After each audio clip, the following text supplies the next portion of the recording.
Considérons la situation suivante. Porter la masse de 10 kg au niveau de la section jaune, violette, verte ou au niveau du crochet ne change pas la perception de l'homme, il porte toujours 10 kg.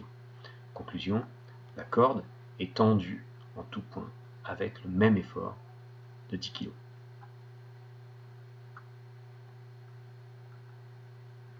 Transposons la situation précédente à l'aide d'un schéma mécanique.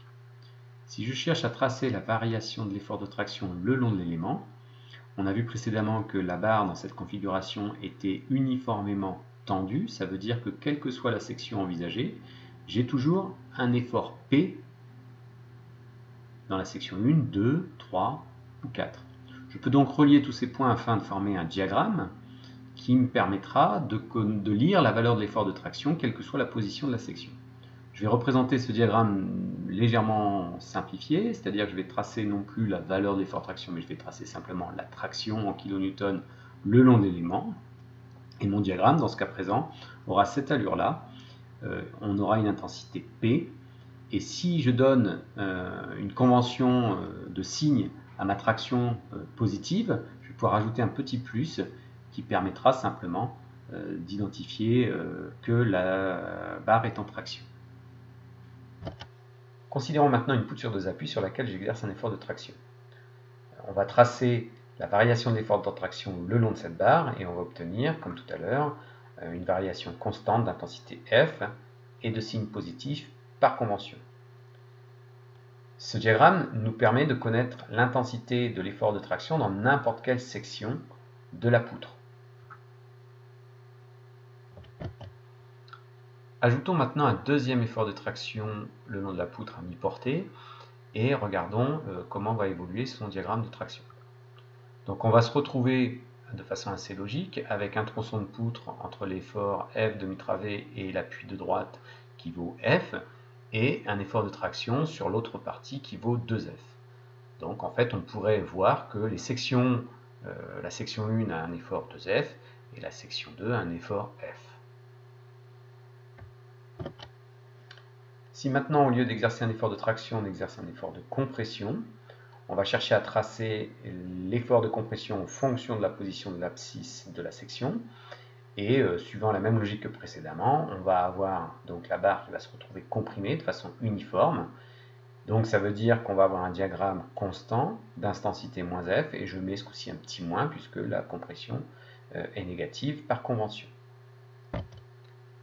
On vient de voir que la traction et la compression étaient toutes les deux des efforts portés par l'axe X de la barre, et on va parler d'effort normal. Donc quand on va tracer ce genre de diagramme, on va tracer l'effort normal le long de la poutre. Et donc cet effort normal correspond à la résultante des efforts de traction ou de compression au niveau du centre de gravité de la section. On va maintenant regarder ce qui se passe lorsque l'effort n'est plus orienté le long de la barre, mais perpendiculairement à la barre. Donc que va-t-il se passer? Quel effort va-t-on enregistrer à l'intérieur de la barre sous cet effet-là?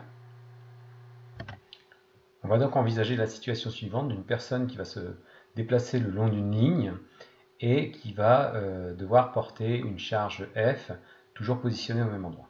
Donc dans cette configuration-là, de façon assez évidente, pour supporter la charge F, il va falloir que la personne exerce un effort opposé à cet effort. Si on déplace légèrement cette personne sur la gauche et que l'effort reste en place, on doit toujours porter de manière assez intuitive l'effort F, mais on sent bien que ça ne suffit pas, que là il va y avoir une rotation et que pour contrer cette rotation, il va falloir exercer un autre type d'effort pivotant qu'on va nommer M. On continue à déplacer la personne et on constate que l'effort F qu'on doit supporter est toujours le même, il n'y a pas de raison qu'il grandisse. Par contre, l'effort pivotant, lui, va augmenter et on va l'appeler M', et avec un effort donc M' qui est supérieur à M. Et puis ceci va être toujours vrai, plus on s'éloigne, on doit toujours supporter l'effort F et supporter un effort pivotant de toujours plus grand, M seconde, avec M seconde qui est plus grand que M', qui est forcément plus grand que M. Donc on s'aperçoit que deux grandeurs interviennent ici. Une force qui tend à cisailler, qu'on va nommer effort tranchant, et une force qui tend à fléchir, qu'on va appeler moment fléchissant. On peut illustrer ces deux forces d'une manière un peu différente. Imaginons qu'on a une poutre de section rectangulaire constituée d'une multitude de petits pavés, comme celui-ci, collés les uns aux autres. Sous l'effet de la force qui descend, la poutre va prendre cet aspect-là, et si on décompose ces deux mouvements, c'est-à-dire celui qui va fléchir et celui qui va déplacer les pavés les uns par rapport aux autres, on va retrouver notre composante de cisaillement qui a tendance à faire glisser les éléments les uns par rapport aux autres, et notre composante de flexion qui a tendance à les déformer ce coup-ci, puisque ce qui va se passer en bas va s'allonger. Il va y avoir une traction dans la partie inférieure de la poutre et une compression dans la partie supérieure, tout ça étant assez intuitif. En résumé, les sections d'une poutre chargée dans son plan vont subir un effort tranchant V ici qui est porté par l'axe Z, donc on va nommer VZ, et un moment fléchissant qui va tourner autour de l'axe Y qu'on va nommer MY. Comme pour l'effort normal, on va chercher à représenter sous forme de diagramme ces deux sollicitations VZ, donc le long de l'élément, qui va s'exprimer en kilonewtons, et MY, qui va s'exprimer en kilonewtons mètres, c'est-à-dire des kilonewtons fois des mètres. On voit ici que j'ai introduit une convention de signe également pour le moment, qui va être positif, dans le sens Z vers X. Donc ici, je vous donne les résultats de ces diagrammes sans vous expliquer la manière de les déterminer. On va avoir donc un effort tranchant qui va être constant négatif sur la moitié de poutre et constant positif sur l'autre moitié, et un moment fléchissant qui va être linéaire avec un maximum au milieu. Donc ces deux diagrammes vont nous permettre de connaître les valeurs des sollicitations en n'importe quelle section. Si je prends par exemple cette section-là, qui se situe au quart de la longueur de la poutre, eh bien je vois que cette section est sollicitée avec un effort tranchant de moins F sur 2 et un moment fléchissant de moins FL sur 8, la moitié du moment fléchissant maximum moins FL sur 4. Et qu'une autre section, la section numéro 2 sur l'appui, elle est sollicitée avec un effort tranchant positif plus F sur 2 et un moment qui est nul.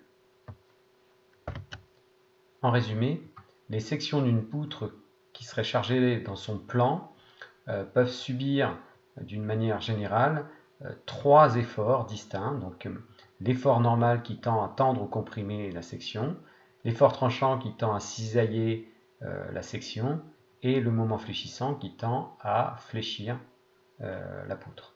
Donc ces trois efforts sont appelés sollicitations et correspondent donc aux efforts internes dans la barre. On les nomme aussi des fois efforts de cohésion.